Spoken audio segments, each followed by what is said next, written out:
여러분 안녕하십니까? 아침의 매일경제 이상훈입니다.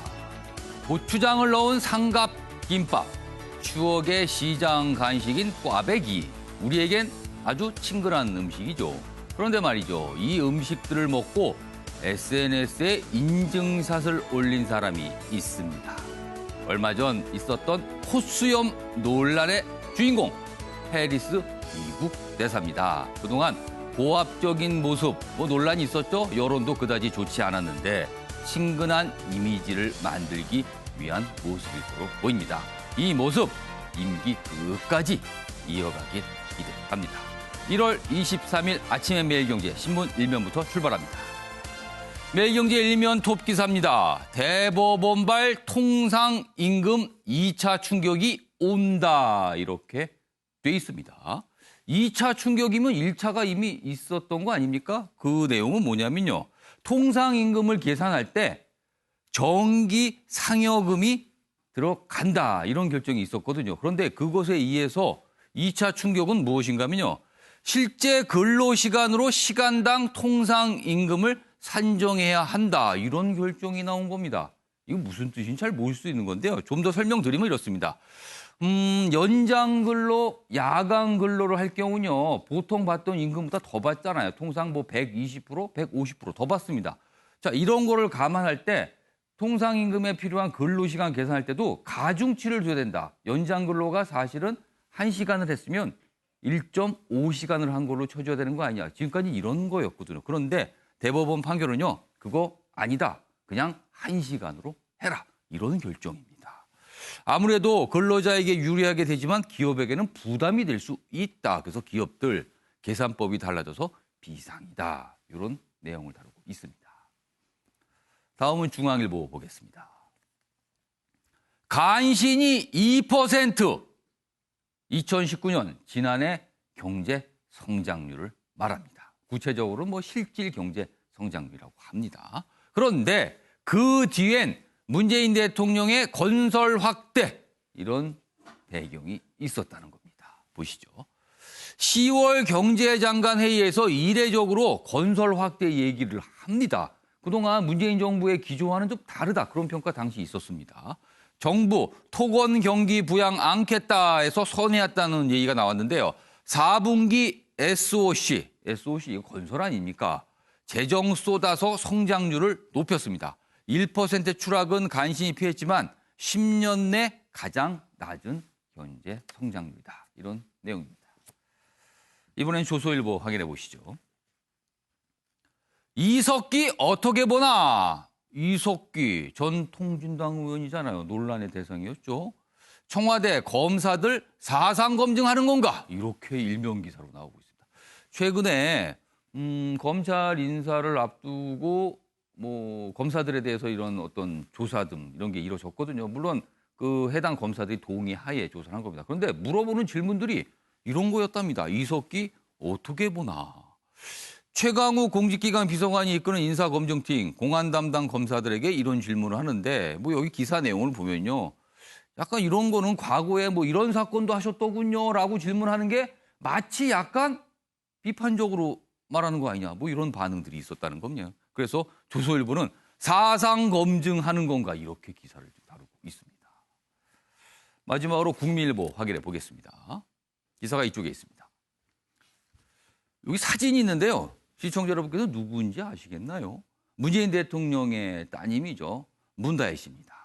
최근에 문다혜 씨 관련해서, 그리고 그 아들과 관련해서 여러 가지 야당 쪽에서 문제제기 이런 게 있었잖아요. 근데 이런 내용입니다. 문다혜 아들 거론 더 이상 못 참겠다, 가만히 있지 않겠다, 이런 입장을 밝혔습니다. 국민일보 전화통화에서 나왔다고 돼 있습니다.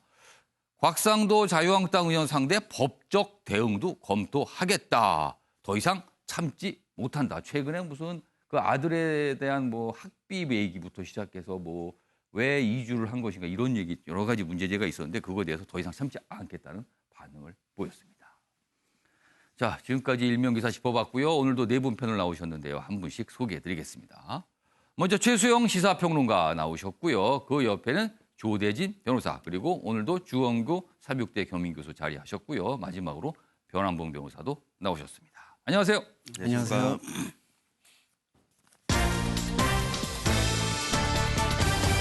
오늘 다룰 주요 이슈들을 정리했습니다. 아침을 여는 키워드 4가지가 준비되어 있습니다. 첫 번째 키워드는요. 나랏돈 풀어 2%, 경제 성장률이 2%, 정확하게는 2.01%입니다. 턱걸이를 했다고 할 수 있죠. 2%. 그런데 알고 보니 주로 나랏돈이 들어갔다. 이런 얘기고요. 저를 찾아오면 불이익 이렇게 얘기하신 분이 있습니다. 공천에 칼자루를 쥐었다고 지금 보이죠? 그런데 찾아오지 마세요. 찾아오면 불이익입니다. 이렇게 얘기했습니다.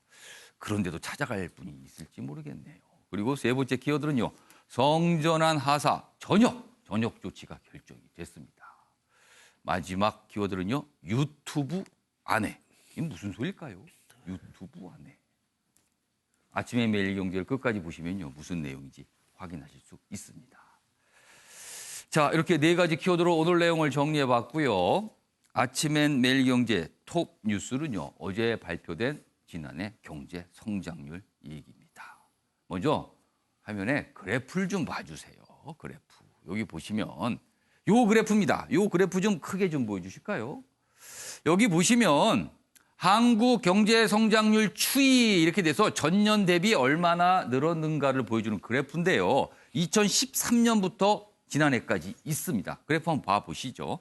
한눈에 보시기에도 뭔가 떨어지고 있다. 확 느껴집니다.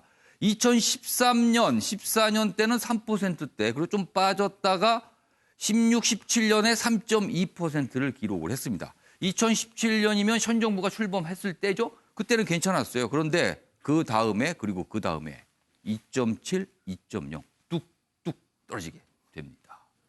그래서요. 2.2% 기록은요. 2009년 그 당시는 이른바 전 세계적으로 금융위기 어려울 때죠.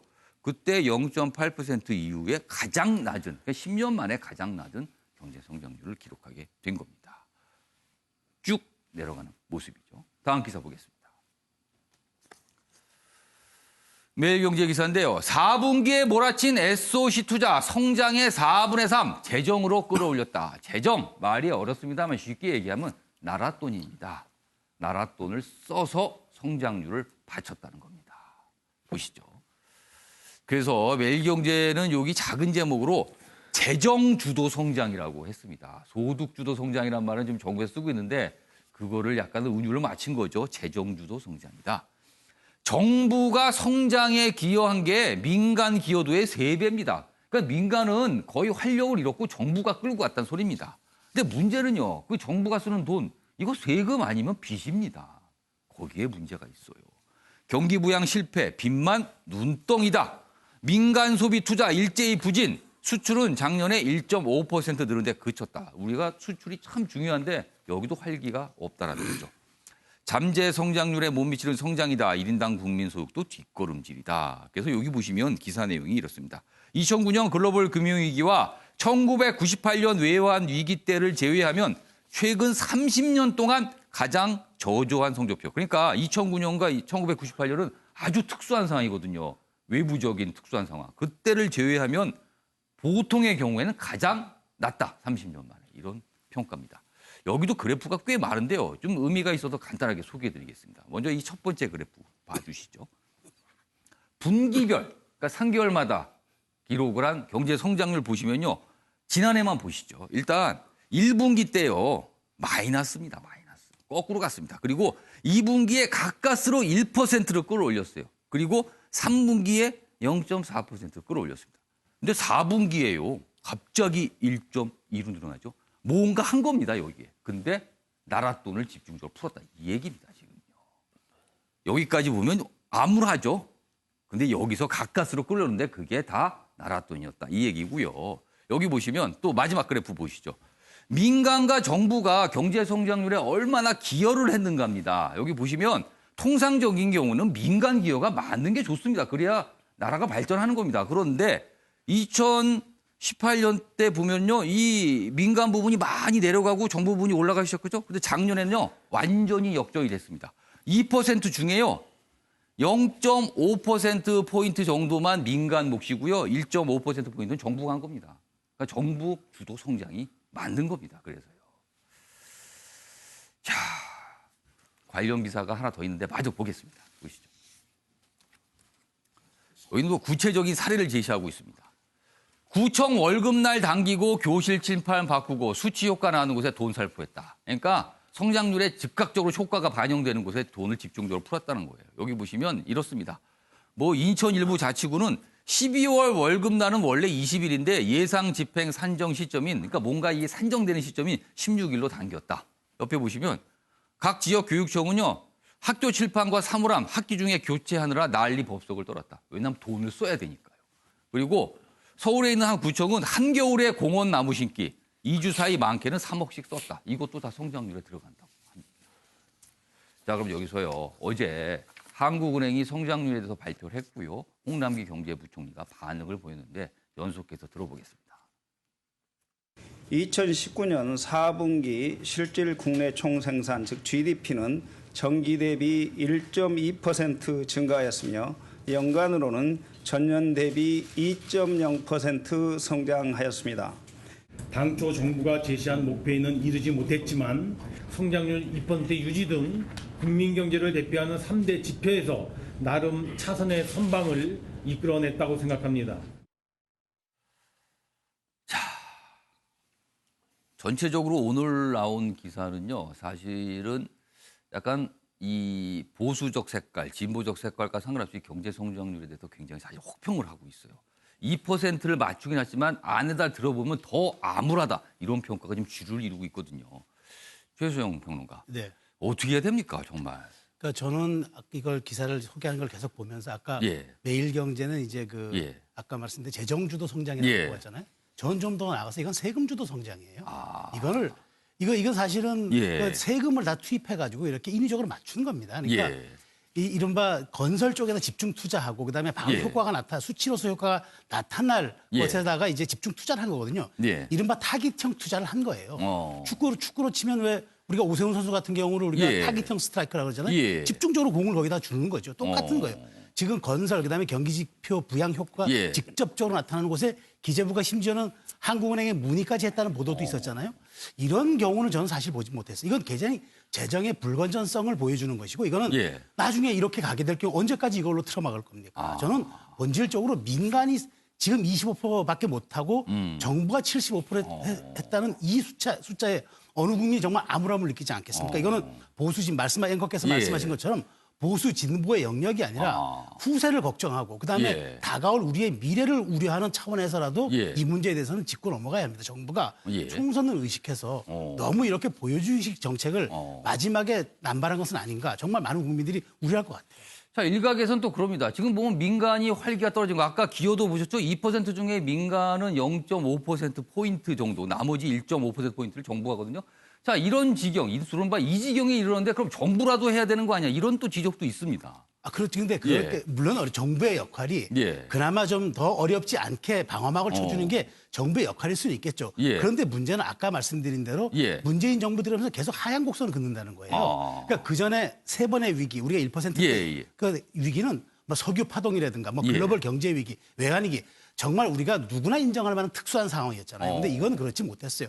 더군다나 제가 좀 심각하게 보는 거는 잠재 성장률이라는 것은 국가가 총 자원을 투자해서 얻을 수 있는 투자이기 때문에 경제 성장률보다 높아야 되는데 그렇죠. 총력을 했을 때 얻을 수 있는 성장률입니다. 그게 잠재 성장률인데 지금 그게 경제 성장률보다 더 낮다는 거는 우리의 미래가 암울하다는 거잖아요. 그러니까 앞으로 더 나빠질 수 있다는 얘기가 되네요. 있다는 거죠. 그러니까 정부가 자꾸 이런 식으로 틀어막기에 급할 게 아니라 정말 규제를 풀고 혁신을 강화해서 민간이 뭔가 기업에서 돈을 나올 수 있도록 투자 시장에서 이 문제가 적용될 수 있도록 하는 게 그게 장기적인 정부의 역할이지 땜질하고 막고 그다음에 이것을 수치를 왜곡하지는 않았지만 이거 사실상의 왜곡으로 보여줄 수 있게끔 하는 것은 제가 보기에 정말 그건 공적 영역에서는 바람직하지 않다 이렇게 생각합니다. 자, 이런 상황인데 방금 전에 영상 보셨죠? 홍남기 경제부총리 굉장히 긍정적인 평가를 내놨어요.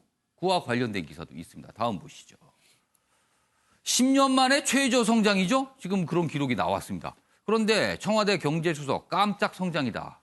그러니까 아마 청와대나 정부 당국은 1%대 성장률이 안 나왔다 그 부분을 강조하는 것 같아요. 사실 1%대 2%가 무너지면 이건 심리적인 마지노선이 무너진다. 그동안 그 얘기가 있어서 그게 무너지지 않은 게 다행이다. 뭐 이런 평가인 것 같기도 합니다.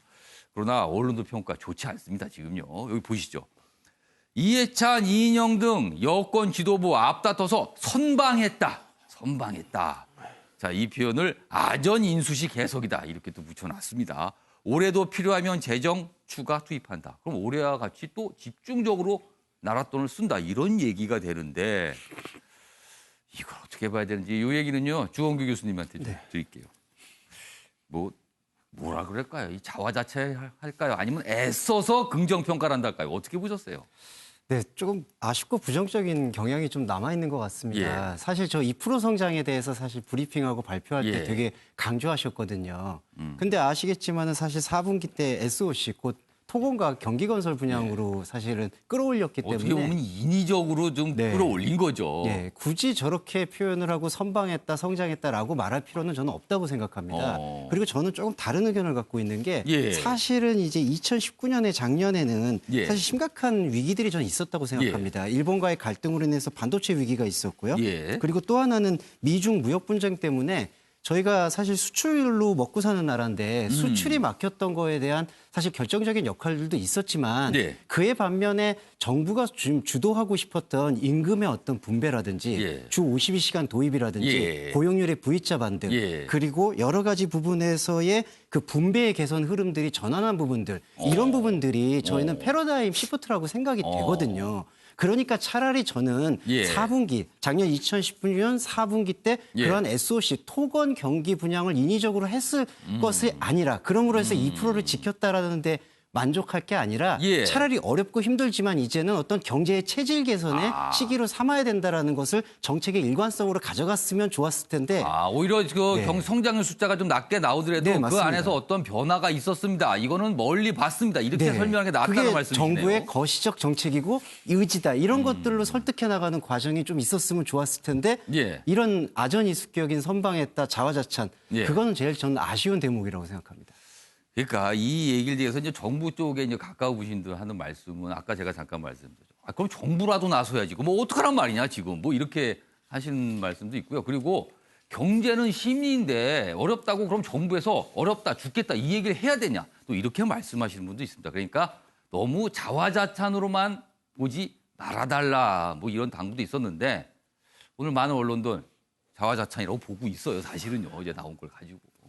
하여튼 우리 경제 상황 굉장히 만만치 않은 건 분명해 보입니다. 알겠습니다. 이 주제 암울한데요. 뭐 이 정도로 하면 시청자 여러분께서 충분히 좀 이해하셨으리라 생각합니다.